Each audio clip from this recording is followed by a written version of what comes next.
வணக்கம். நாம் இந்த வீடியோவில் ப்ரிபோசிஷனல் ஃப்ரேசஸோட போன வீடியோவோட தொடர்ச்சி தான் இந்த வீடியோவில் பார்க்க போகிறோம். அது கூடவே ஃப்ளூவெண்ட் இங்கிலீஷும் ப்ராக்டிஸ் பண்ண போகிறோம். வாங்க இந்த ப்ரிபோசிஷனல் ஃப்ரேசஸோட மூணாவது ஃபங்க்ஷன் என்னென்னு பார்க்கலாமா? Prepositions of movement, direction. ஒரு குறிப்பிட்ட திசையை நோக்கி போகிற அந்த இயக்கம், நடக்கிறதோ இல்லாட்டி ஓடுறதோ இல்லாட்டி தாவி குதிக்கிறதோ எதுவாக வேணால் இருக்கலாம். ஆனால் அந்த இயக்கம் ஒரு குறிப்பிட்ட திசையை நோக்கி இருக்கும்போது அதை டிஸ்கிரைப் பண்ணுற ப்ரிபோசிஷன்ஸ் தான் இந்த ப்ரிபோசிஷன்ஸ் ஆஃப் மூவ்மெண்ட், டைரக்ஷன். கேட்கும்போது கொஞ்சம் குழப்பமாக இருக்கலாம், ஆனால் பயிற்சி செய்யும்போது உங்களுக்கு ஈஸியாக புரியும். இதுக்கு என்னென்ன ப்ரிபோசிஷன்ஸ் எல்லாம் யூஸ் பண்ணலாம் அப்படிங்கிறத நம்ம ஒன்று பார்க்கலாம். She goes to school every day. இதில் ரெண்டு விஷயம் என்னென்னா, ஒன்று ஷி கோஸ், அவள் போகிறா, அது ஒரு இயக்கம். இன்னொன்று டைரக்ஷன், எங்கே போகிறா? To school. அவள் போகிற அந்த செயல் எதை நோக்கி இருக்குது? ஸ்கூலை நோக்கி. இதில் ஒரு பக்கம் இயக்கம், இன்னொரு பக்கம் திசை. இந்த இயக்கத்துக்கும் திசைக்கும் நடுவில் உறவாக இருக்கிறது டு அப்படிங்கிற ப்ரிபோசிஷன். டூன்னா நோக்கி. இதில் டு ஸ்கூல் எவ்ரி டே அப்படிங்கிறது தான் ப்ரிபோசிஷனல் ஃப்ரேஸ். தினமும் ஸ்கூலுக்கு. She goes to school every day, அவள் தினமும் ஸ்கூலுக்கு போகிறா. இது போல் ஒரு ஃப்ரேசஸும் உருவாக்குற நம்ம தெரிஞ்சுக்கிட்டோன்னா நம்ம ஃப்ளூவெண்ட்டாக இங்கிலீஷ் பேசுகிறதுங்கிறது ரொம்ப ஈஸியாக வந்துடும். நீங்கள் ப்ரிபோசிஷனோட ஃபங்க்ஷன் 1, 2 வீடியோவை இன்னும் பார்க்கலன்னா கீழே டிஸ்கிரிப்ஷனில் லிங்க் இருக்குது, போய் பார்த்துட்டு வந்துடுங்க. Next, he jumped into the pool. இதில் ரெண்டு விஷயம். ஒன்று he jumped, இதுதான் இங்கே மூவ்மெண்ட். ரெண்டாவது விஷயம் எந்த திசை நோக்கி? into the pool, நீச்சல் குளத்தை நோக்கி. இது ரெண்டுத்துக்குமான திசை உறவு எதுன்னு கேட்டால் into. இன்டூனா உள்நோக்கி. இன்னுக்கும் இன்டூக்கும் உள்ள வித்தியாசத்தை நம்ம ஒரு உதாரணத்தோடு பார்த்தோம்னா உங்களுக்கு இன்னும் ஈஸியாக புரியும். ஸ்விம்மிங் பூல்குள்ளேயே விளையாடிட்டு இருக்கும்போது இங்கேருந்து அங்கே தாவி குதித்து விளையாடுறாங்க, அங்கேருந்து இங்கே குதித்து விளையாடுறாங்கன்னா he jumped in the pool அப்படின்னு சொல்லலாம். ஆனால் வெளியிலேருந்து நீச்சல் குளத்துக்குள்ளே குதிக்கிறாங்க அப்படின்னா he jumped into the pool அப்படின்னு தான் சொல்லணும். இன்டூனா வெளியிலேருந்து உள்நோக்கி. இதில் into the pool தான் ப்ரிபோசிஷனல் ஃப்ரேஸ். நீச்சல் குளத்துக்குள்ளே, அவர் நீச்சல் குளத்துக்குள்ளே குதிச்சாரு. Next, the cat jumped onto the table. இதில் ரெண்டு விஷயம். இயக்கம் என்ன? the cat jumped, எதை நோக்கி குதிச்சிச்சு? onto the table. இந்த இயக்கத்துக்கும் இந்த திசைக்கும் உறவாக இருக்கிறது onto. ontoனா மேல் நோக்கி. சில உதாரணம் பார்த்தா இன்னும் கொஞ்சம் கூட தெளிவாக உங்களுக்கு புரியும். நம்ம மேல் நோக்கி அப்படின்னு அர்த்தம் தெரிஞ்ச உடனேயே நம்மளுக்கு புரிஞ்சிருக்கும். அது டேபிளுக்கு கீழே இருக்கிற தரையிலேருந்தோ இல்லை டேபிள் கீழே இருக்கிற சேர்லேருந்தோ அது மேலே நோக்கி டேபிள் மேலே ஏறி குதிச்சு உட்காந்துருக்கும். ஒருவேளை அந்த பூனை டேபிளுக்கு மேலே உள்ள இடங்கள், ஷெல்ஃபோ இல்லாட்டி ஜன்னலில் இருந்தோ டேபிள் மேலே குதிக்குது அப்படின்னா அப்போ நம்ம jumped down onto the table அப்படின்னு சொன்னால் தான் அது மேலே ஏதோ ஒரு இடத்துலேருந்து கீழே டேபிள் மேலே குதிச்சுது அப்படின்னு மற்றவங்களுக்கு கரெக்டாக புரியும். இப்போ நம்ம the cat jumped on the table அப்படின்னா என்னென்னு சொல்லுங்கள் பார்க்கலாம். கரெக்ட், அது ஏற்கனவே டேபிள் மேலே இருக்குது, இருக்கிற இடத்துலேருந்தே இது குதிக்குது அப்படின்னா on the table தான் கரெக்ட். இதில் on to the table தான் ப்ரிபோசிஷனல் ஃப்ரேஸ். மேஜை மீது, பூனை மேஜை மீது தாவி குதித்தது. Next, he came out of the room. இங்கே இயக்கம் he came, எதை நோக்கி? out of the room, ரூம்லேருந்து வெளிநோக்கி. இங்கே திசை ரூமிலேருந்து வெளிநோக்கி. இங்கே இயக்கத்துக்கும் திசைக்கும் உறவாக இருக்கிறது out of. out ofனா உள்ளேருந்து வெளிநோக்கி. இதில் out of the room தான் ப்ரிபோசிஷனல் ஃப்ரேஸ். ரூம்லேருந்து வெளிநோக்கி. அவர் அறையிலேருந்து வெளியே வந்தார். இங்கே நீங்கள் ஒரு விஷயம் கவனிச்சிங்களா? ஒரு வாக்கியத்தோட அர்த்தம் நம்ம ரொம்ப சாதாரணமாக தான் சொல்கிறோம், ரொம்ப ஆழ்ந்து சொல்கிறதில்ல. அவர் ரூம்லேருந்து வெளில வந்தார். ஆனால் நீங்கள் படிக்கிறச்சே ஒரு ஃப்ரேசஸும் ஆழ்ந்து படிச்சுக்கிட்டீங்க அப்படின்னா நீங்கள் பேசும்போதோ இல்லாட்டி அடுத்தவங்க பேசி கேட்கும்போதோ அர்த்தம் உங்களுக்கு ரொம்ப தெளிவாக புரியும். நீங்கள் கம்யூனிகேட் பண்ணும்போது நீங்கள் தெளிவாக கம்யூனிகேட் பண்ணுவீங்க. இன்னொரு விஷயம், நீங்கள் எவ்வளோக்கு எவ்வளோ ஃப்ரேசஸை அதிகமாக உருவாக்கி பழகிறீங்களோ அந்த அளவுக்கு உங்களுக்கு இங்கிலீஷ் ஃப்ளூவெண்ட்டாக வரும். நீங்கள் ஒரு ஃப்ரேசஸை 100 விதமாக மாற்றுற அந்த ஒரு திறமையும் உங்களுக்கு வந்துடும். அதனால் ஃப்ளூவெண்ட் இங்கிலீஷுக்கு ஃப்ரேசஸோட அர்த்தத்தை புரிஞ்சு படிக்கிறதுங்கிறது ரொம்ப முக்கியங்க. நெக்ஸ்ட் போகலாமா? ஷி ஃபெல் ஆஃப் த சேர். இதில் இயக்கம் ஷி ஃபெல், விழுகிறது. திசை ஆஃப் த சேர், சேர்லேருந்து கீழ் நோக்கி. இந்த இயக்கத்துக்கும் இந்த திசைக்குமான நடுவில் உள்ள திசை உறவு ஆஃப். ஆஃப் அப்படின்னா மேலேருந்து கீழ் நோக்கி. இதில் ஆஃப் த சேர் தான் ப்ரிபோசிஷனல் ஃப்ரேஸ். சேர் மேலேருந்து கீழ் நோக்கி. அவள் சேர்லேருந்து கீழே விழுந்துட்டான். நம்மளுக்கு ஜென்ரலாக ஆஃப் அப்படின்னா நிறுத்து அப்படிங்கிற மீனிங் தான் தெரியும். ஆனால் ஆஃப் அப்படிங்கிற ப்ரிபோசிஷனுக்கு நிறைய விதமான மீனிங் இருக்குது. இந்த ஆஃப் அப்படிங்கிற ப்ரிபோசிஷன் ஆட்வெர்பாவோ அட்ஜெக்டிவாவோ கூட வரும். இங்கே ப்ரிபோசிஷனாக வந்திருக்கு விழுவது அப்படிங்கிற அர்த்தத்தில். வேறு விதமான அர்த்தங்களில் வர்றதெல்லாம் நம்ம பின்னாடி ஒன்று ஒன்றா படிக்கலாம். ஒரே ப்ரிப்போசிஷனுக்கு எத்தனை விதமான மீனிங் இருக்குது பாருங்கள். அதனால தான் நம்ம ஃப்ரேசஸ் எல்லாம் பார்க்கும்போது அதோட அர்த்தம் என்ன அப்படின்னு தெரிஞ்சு வச்சுக்கணும். இப்போ நம்ம கொஞ்சம் ஃப்ளூவெண்ட் இங்கிலீஷ் ப்ராக்டிஸ் பண்ணலாமா? உங்களுக்கு ப்ராக்டிஸோட ரூல் தெரியும்னா இங்கே காட்டுற டைம் வரைக்கும் வீடியோவை ஸ்கிப் பண்ணிவிட்டு ப்ராக்டிஸ்க்கு போயிடுங்க. நம்ம ஃப்ளூவெண்ட் இங்கிலீஷ் ப்ராக்டிஸ் பண்ணும்பொழுது ஒரு 5 கேள்விகளுக்கு இடையிலையும் இந்த ஃப்ரேசஸ்களை உருவாக்குவது எப்படி அப்படிங்கிறத படிக்க போகிறோம். இந்த வீடியோவில் நம்ம பாஸ்ட் டென்ஸ் கேள்விகளை பயிற்சி செய்ய போகிறோம். வாங்க நம்ம ஃப்ளூவெண்ட் இங்கிலீஷ் ப்ராக்டிஸ் எப்படி பண்ணலான்னு பார்க்கலாம். நான் 10 கேள்விகளை ஒரு கேள்வியை நான் உங்ககிட்ட கொடுப்பேன். நீங்கள் அதை என்கிட்ட இருந்து வாங்கிட்டு போய் கண்களையும் திறக்காம வாயையும் திறக்காம முதல் பீப் சவுண்ட் கொடுத்த உடனேயே உங்கள் மனசுக்குள்ளே இந்த கேள்வியை போய் கேட்கணும். கேள்வி கேட்ட அடுத்த நொடியே நீங்கள் ஆங்கிலத்தில் பதிலளிக்க ஆரம்பிச்சிடணும். அங்கே நீங்கள் எந்த கரெக்ஷனும் பண்ணக்கூடாது. டென்ஸ் கரெக்டாக இருக்கா, கிராமர் கரெக்டாக இருக்கா, சரியான வார்த்தையை போடுறோமா, கேள்விக்கு தகுந்த பதில் சொல்கிறோமா அப்படின்னு நீங்கள் எந்த ஆராய்ச்சியும் அங்கே பண்ணக்கூடாது. முக்கியமாக நீங்கள் கண்ணையும் திறக்காம வாயையும் திறக்காம மனசுக்குள்ளாரே ஆங்கிலத்தில் பதிலளிக்கணும். அது தப்பாகவே இருந்தாலும் சரி, ஒரு வார்த்தையாவோ இல்லை ஒரு வாக்கியமாவோ இல்லை 30 செகண்டுக்கு மேலாவோ இருந்தாலும் பரவாயில்ல. கேள்வி கேட்ட அடுத்த நொடியே ஆங்கிலத்தில் நீங்கள் என்ன இயல்பாக பதில் சொல்கிறீங்களோ அதுதாங்க ஃப்ளூவெண்ட் இங்கிலீஷ். அதை நீங்கள் கரெக்ஷன் பண்ணுறதுக்கு பதிலாக ரசிக்க ஆரம்பிச்சிங்கன்னா நீங்கள் இன்னும் அதிகமாக நீங்கள் ஆங்கிலத்தில் பேச ஆரம்பிப்பீங்க. இந்த வீடியோ நீங்கள் முடிக்கும்போது இங்கே நீங்கள் பார்க்குற அத்தனை கேள்விகளும் ஃப்ரேசஸும் பயிற்சி செஞ்சு முடிச்சிருப்பீங்க. நம்ம கேள்விகளை பயிற்சி செய்ய தொடங்கலாமா? முதல் கேள்வியை என்கிட்ட வாங்கி வச்சுக்கோங்க. பீப் சவுண்ட் வந்த உடனேயே உங்கள் மனசுக்குள்ளே போய் ஆங்கிலத்தில் கேள்வி கேளுங்க. கேள்வி கேட்ட அடுத்த நொடியே ஆங்கிலத்தில் பதிலளிக்க துவங்குங்க. அடுத்த பீப் சவுண்ட் வந்த உடனேயே பதிலளிக்கிறத நிறுத்திடுங்க.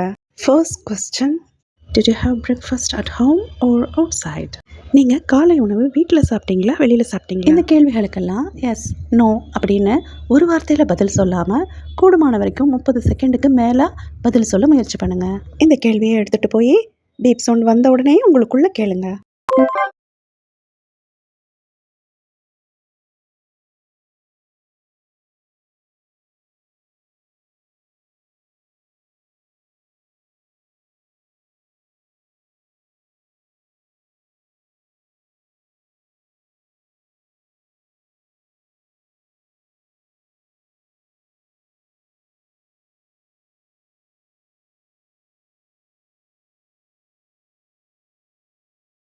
Second question, did you watch any movie recently? நீங்கள் சமீபத்தில் ஏதாவது படம் பார்த்தீங்களா? கேள்வியை எடுத்துகிட்டு போய் உங்களுக்குள்ளே கேளுங்க.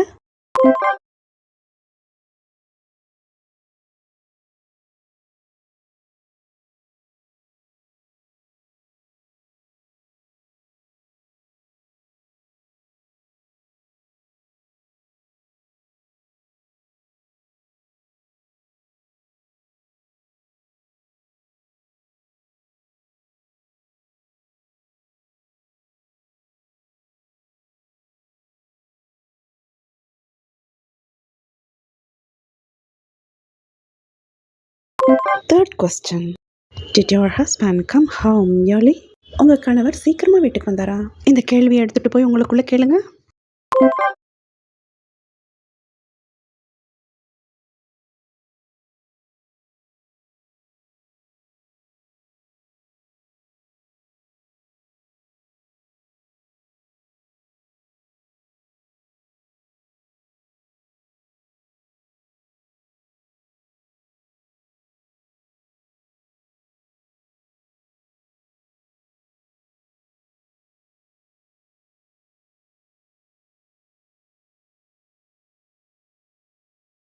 Next, did you call me yesterday?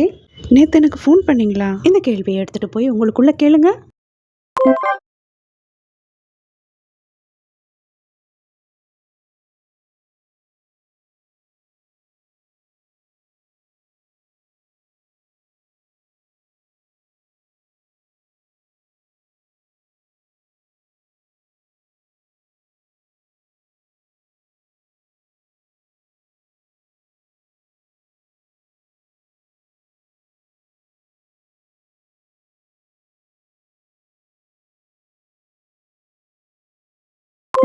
Next, who folded the laundry? துணியை யார் மடித்து வச்சாங்க? இந்த கேள்வியை எடுத்துகிட்டு போய் உங்களுக்குள்ளே கேளுங்க.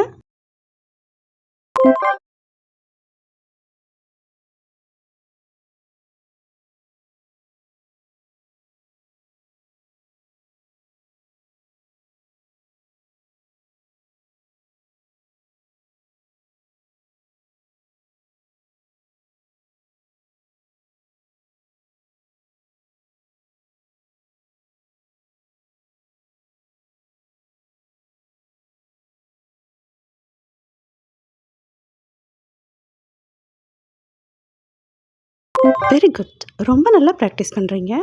நம்ம அடுத்த கேள்விக்கு போகிறதுக்கு முன்னாடி கொஞ்சம் ப்ரிப்போசிஷனல் ஃப்ரேசஸ் பார்க்கலாமா? The bird flew over the tree.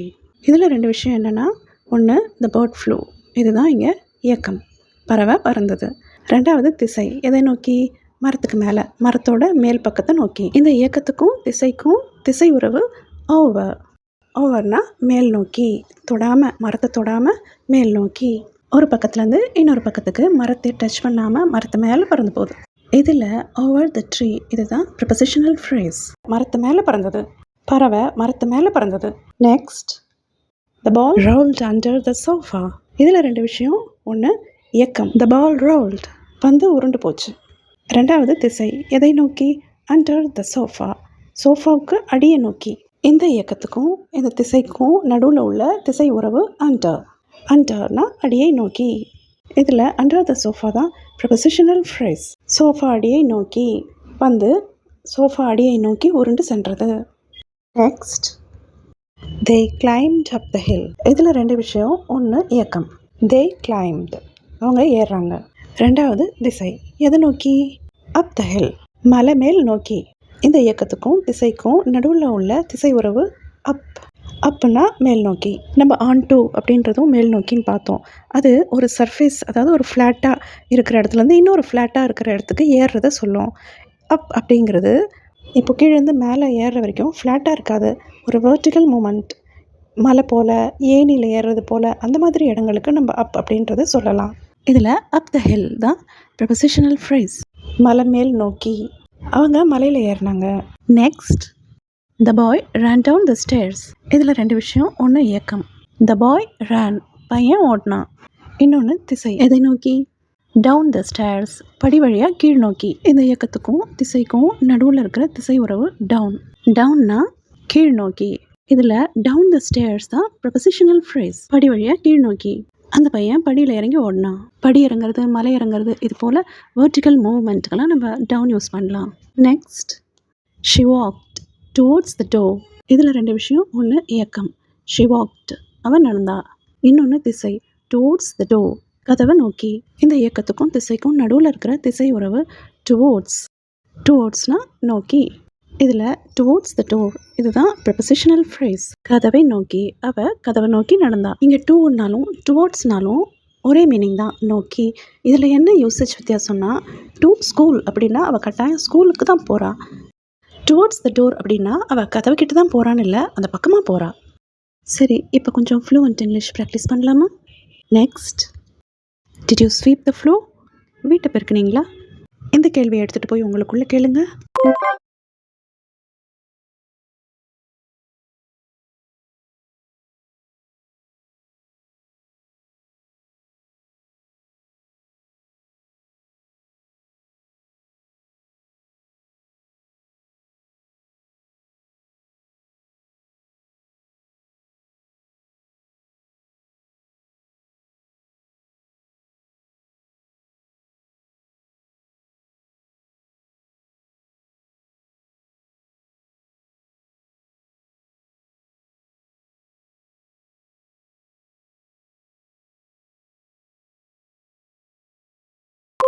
Next, who made the coffee? Coffee யார் போட்டாங்க? இந்த கேள்வியை எடுத்துகிட்டு போய் உங்களுக்குள்ளே கேளுங்க.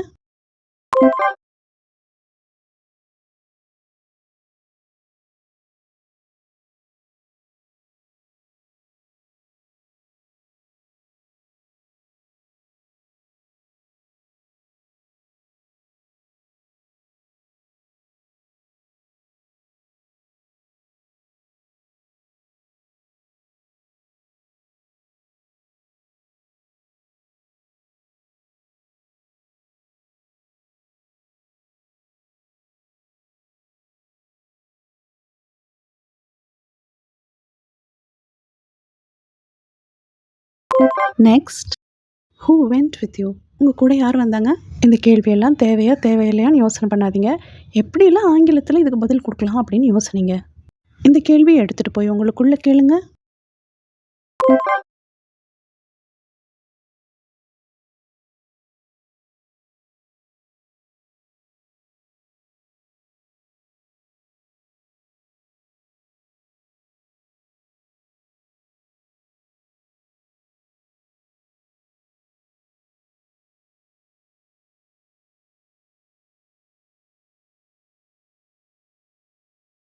Next, how long did they stay? அவங்க எவ்வளோ நேரம் இருந்தாங்க? இந்த கேள்வியை எடுத்துகிட்டு போய் உங்களுக்குள்ளே கேளுங்க.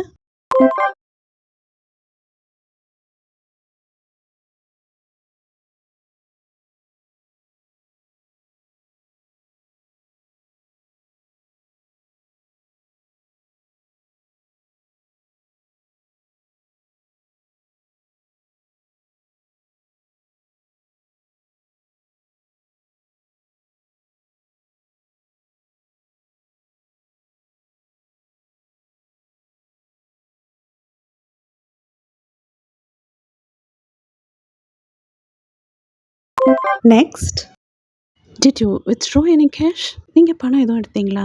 அதாவது பேங்க்லேருந்தோ ஏடிஎம்லேருந்தோ பணம் எடுக்கிறது. இந்த கேள்வியை எடுத்துகிட்டு போய் உங்களுக்குள்ளே கேளுங்க.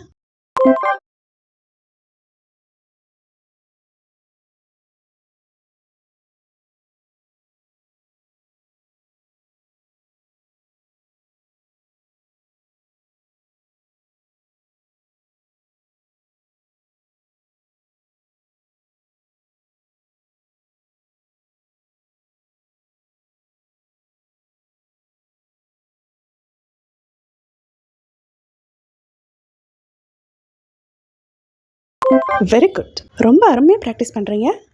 இந்த கேள்விகளுக்கெல்லாம் பதில்கள் எந்த மாதிரி இருக்கும் அப்படிங்கிற மாதிரி பதில்கள் நம்ம சேனலில் அடுத்த வீடியோக்குள்ளே போஸ்டர்களாக போட்டுருவோம். அதை நீங்கள் ஒரு முறை படிச்சுட்டு திருப்பி இன்னொரு வாட்டி பயிற்சி செஞ்சு பார்க்கலாம். நீங்கள் மீண்டும் மீண்டும் பயிற்சி செய்யும்போது ஏற்கனவே சொன்ன பதில்கள் மாதிரி சொல்ல மாட்டீங்க. ஒரு வாட்டியும் ஒரு புது புது பதில்கள் இருக்கும். வாசித்து கேட்கணும் அப்படின்னு நீங்கள் நினச்சிங்கன்னா நம்ம சேனல் பேரில் இன்ஸ்டாகிராமில் ஒரு அக்கௌண்ட் ஓப்பன் பண்ணியிருக்கோம். நீங்கள் அதில் போனீங்கன்னா இந்த பதில்கள் வாசித்து காட்டியிருப்போம். அதை கேட்டு கூட நீங்கள் இன்னொரு முறை பயிற்சி செய்யலாம். இன்ஸ்டாகிராமோட லிங்க் நம்ம சேனல் பேஜ்லேயே இருக்குது. நீங்கள் அங்கேருந்து ஃபாலோ பண்ணிக்கலாம். இல்லைனா நீங்கள் வாட்ஸ்அப் சேனல் லிங்க் வழியாகவும் போஸ்டரை படிக்கலாம், இல்லாட்டி கேட்டும் தெரிஞ்சுக்கலாம்.